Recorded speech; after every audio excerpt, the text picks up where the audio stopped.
My name is Steve Peters, and I'm the founder of baseconsulting.co, an end-to-end supply chain management solutions provider based in the US.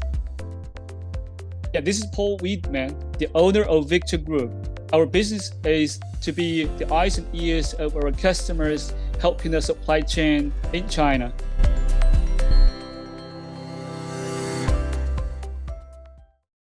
I saw that you're in some groups that discuss AI. I was just kind of wondering, what have you been learning about AI and how do you think it could be useful? Just from you've been in supply chain for a couple decades. A lot of the issues haven't really changed with supply chain much. You still have all the same issues that you had maybe 10 or 20 years ago, but they've become a little bit easier. How do you think AI could really practically improve things? Might be a Honestly, difficult question. yeah, it is a little bit difficult to me. I'm a little bit, slow of getting to such new things, but it's really a really big shock to me. 2 days ago, someone was asking me to help, add them to an AI-related group, and was trying to help them. Then, all of a sudden, within 2 or 3 hours, something probably over 10 people asked me to do this. It's a hot topic. Yeah, it's really so hot. It's totally out of my expectation. I really don't know what can be changed. If you talk about the supply chain, there's something I do feel will be changed. And there is a great value for the supply chain. One thing I can think about is, for example, if you talk about the quality management, you could get a lot of data, the cases that you come up with, right? And that will help you to identify in certain industries and certain processes and set up the priorities.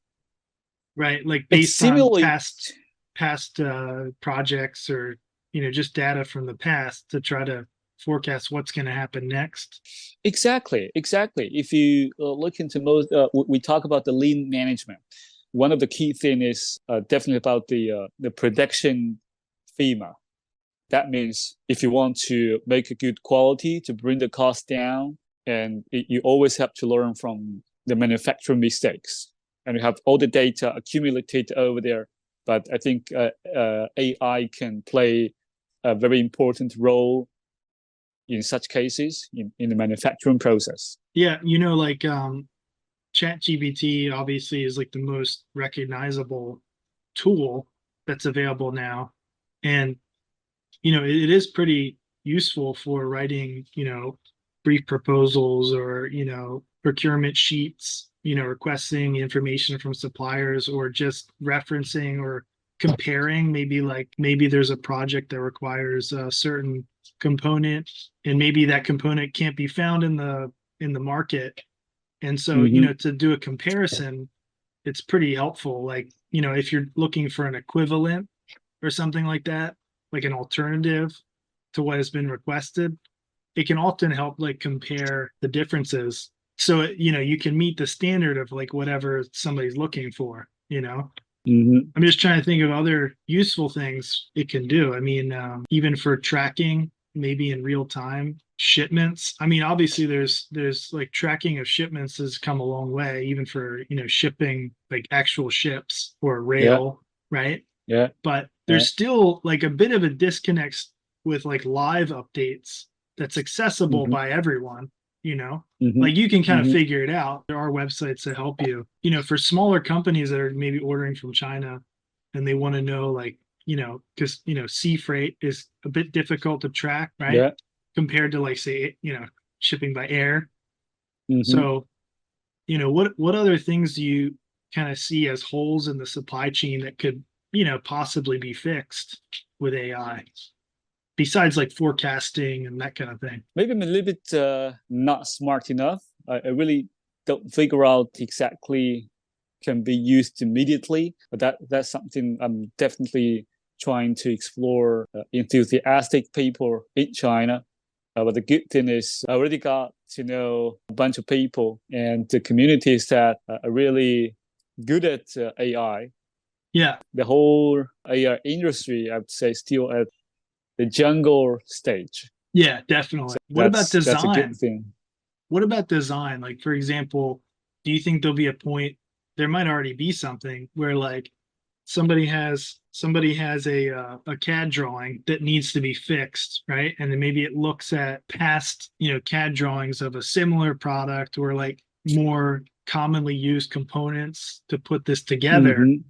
And you Mm-hmm. input what you want, you know, certain parameters, and maybe it like Mm-hmm. can kind of fix some of the issues, because often design, there's like we've talked about many times, there's like a disconnect between the designer and Yeah. the actual like manufacturing Mm-hmm. team, right? And often that can like, make costs higher for the mold or even just the production.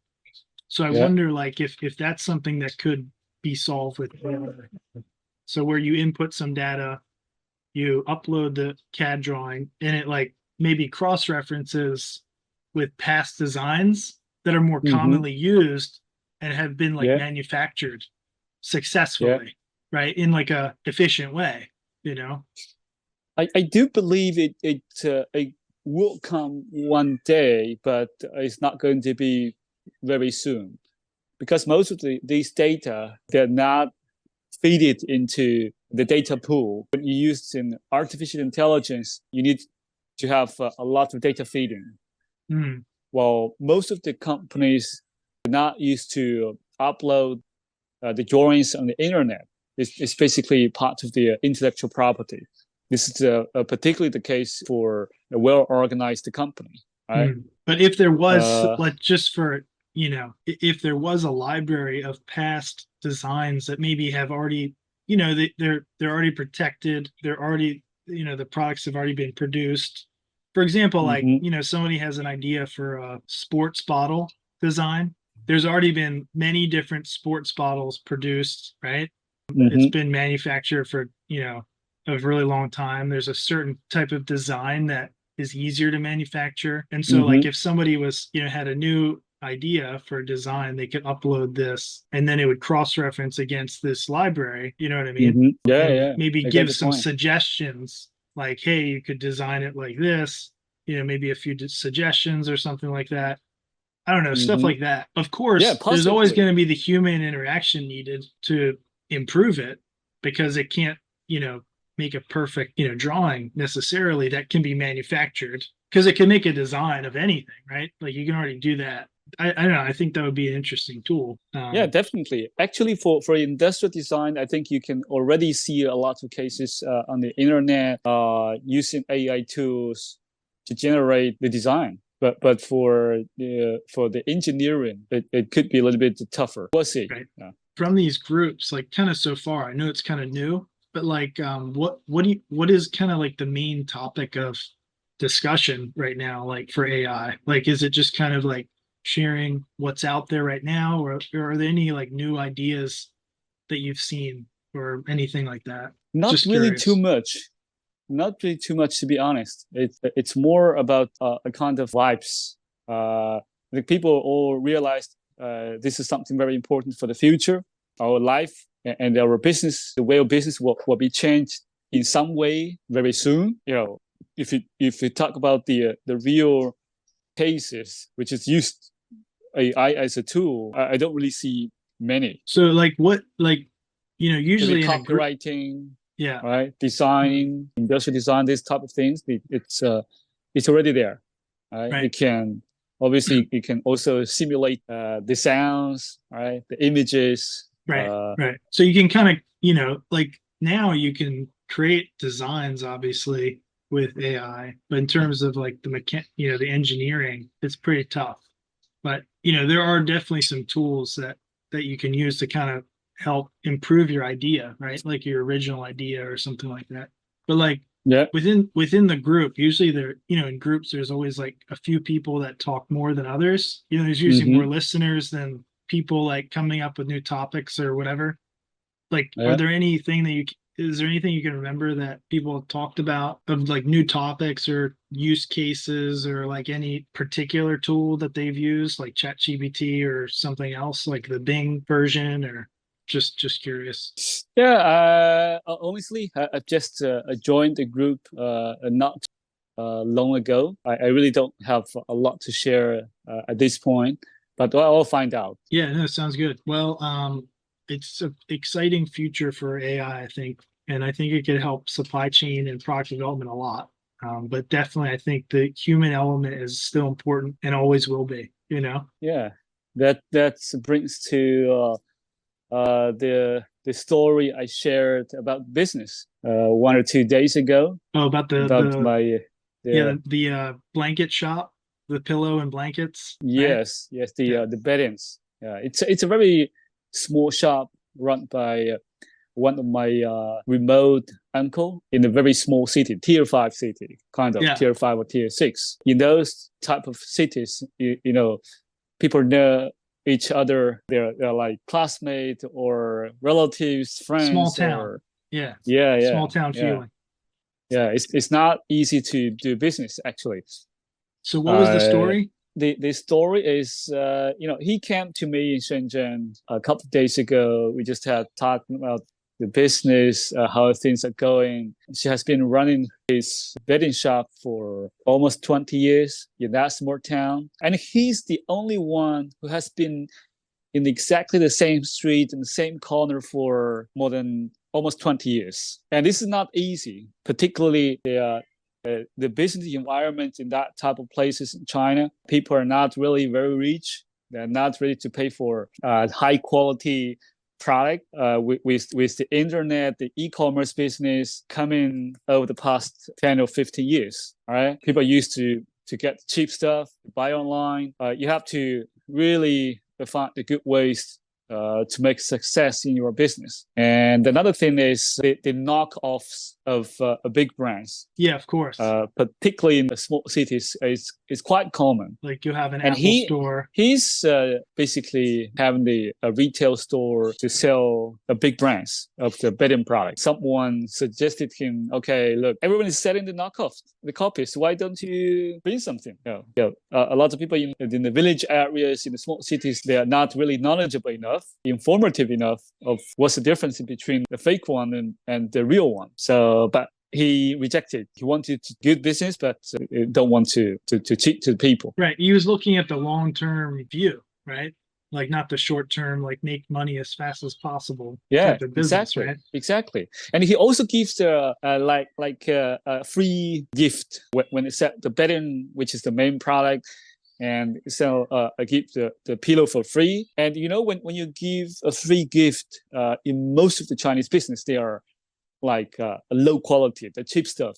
Right. And it has nothing to do. It has nothing to do with the product they're selling, right? Like you'll buy like a fan and they'll give you a candy bar or something. Yeah. Or whatever. And that's the perception of the people. The customers, they even don't care about it by themselves. They think, okay, this is for free and I'm not expecting too much. However, what he has always been doing is he got all the good quality as a gift to his customers, and has been doing this for almost 20 years. Yeah. People think he's very stupid. Why do you give the so good quality product and the gift, which means less margin? Yeah. Right. But the thing is, when you're not smart, let's say you are stupid, and people know you are stupid, and they love that you are stupid, then they'll keep coming to you all the time, right? Right. And it's a good strategy. Yeah, exactly. Well, being underestimated is a very, it's a superpower. Being underestimated, like because being humble, right? With your business. And in this world, there are a lot of smart people, and there are too few stupid ones. Since there are already a lot of smart people, why don't we be that stupid ones? That can this is even rare, right? Yeah. No, because when you have that kind of perception, people feel more comfortable going to your store. They don't feel like they're being cheated. They feel like they're getting a better deal, but I still remember when I was young. when I was a little boy, and in my village, someone kind of like an idiot. I mean, a real idiot. But as a kids, we don't care, right? It's okay. It's fun. We are ready to get connected with him, and Right. Because you don't feel a danger when Right. you deal with an idiot, right? Yeah. Yeah. So now Yeah. in business, you become that idiot, and people are ready to approach you. And it's a great strategy because, sales are really hard, and like getting new customers is really hard. Keeping the ones you have is pretty valuable, right? So Yeah, it's a good yeah, strategy. It's a good yeah, hey, strategy that yeah, anybody can do. It doesn't take yeah, anybody yeah. can But do again, this. again, a lot of people that think they are smart, and they always try to do things in a shortcut way Right. instead of really to be honest to themselves, to their value that they embrace. That's very important. Like my uncle, he's also, in my opinion, very very much not only humble but also very nice.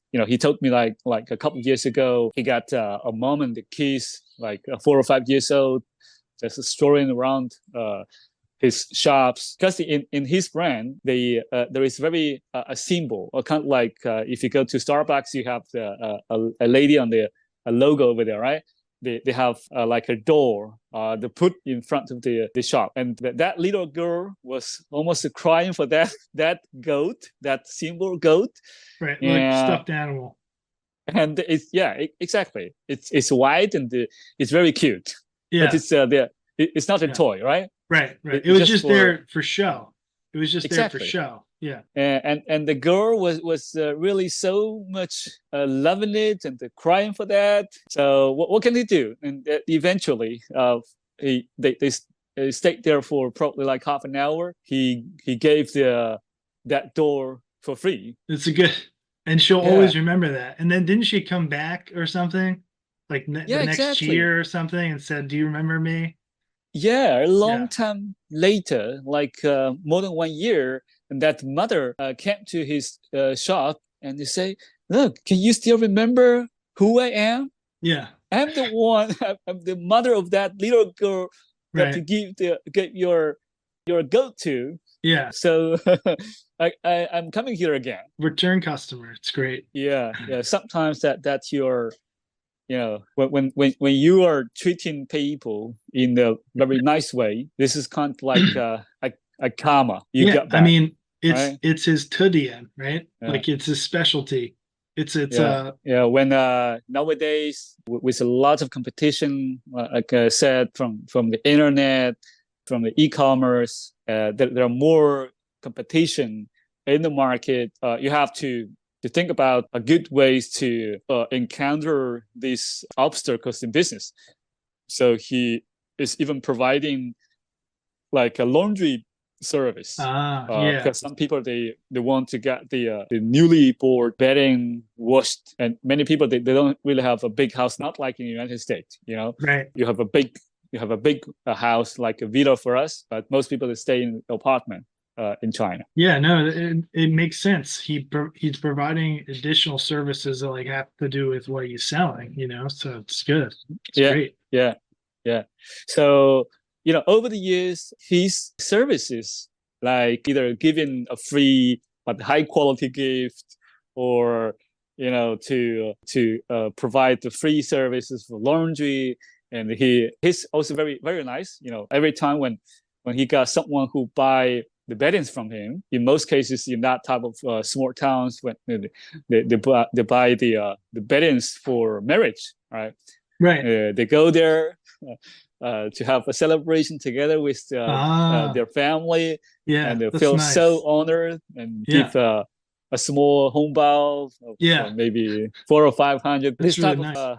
small things, which makes him more human-like, and people Yeah. like him and respect him a lot. Yeah, I mean, it kind of goes back to the AI topic. As AI progresses, people are going to value, the human interaction and customer service even more, right? So what he's doing Exactly. is providing something that's very valuable and is increasing in value. as time goes on. Yeah. And imagine when I'm paying a similar amount of money, well, why should I deal with a machine instead of a great friend? Right. And so that's an easy way to differentiate your business, in the future. Yeah. But well, thanks for sharing, Paul. Appreciate it. It's a good discussion. I'll see you next week. Yeah, it's good to talk to you always. All right. Take care. Yeah.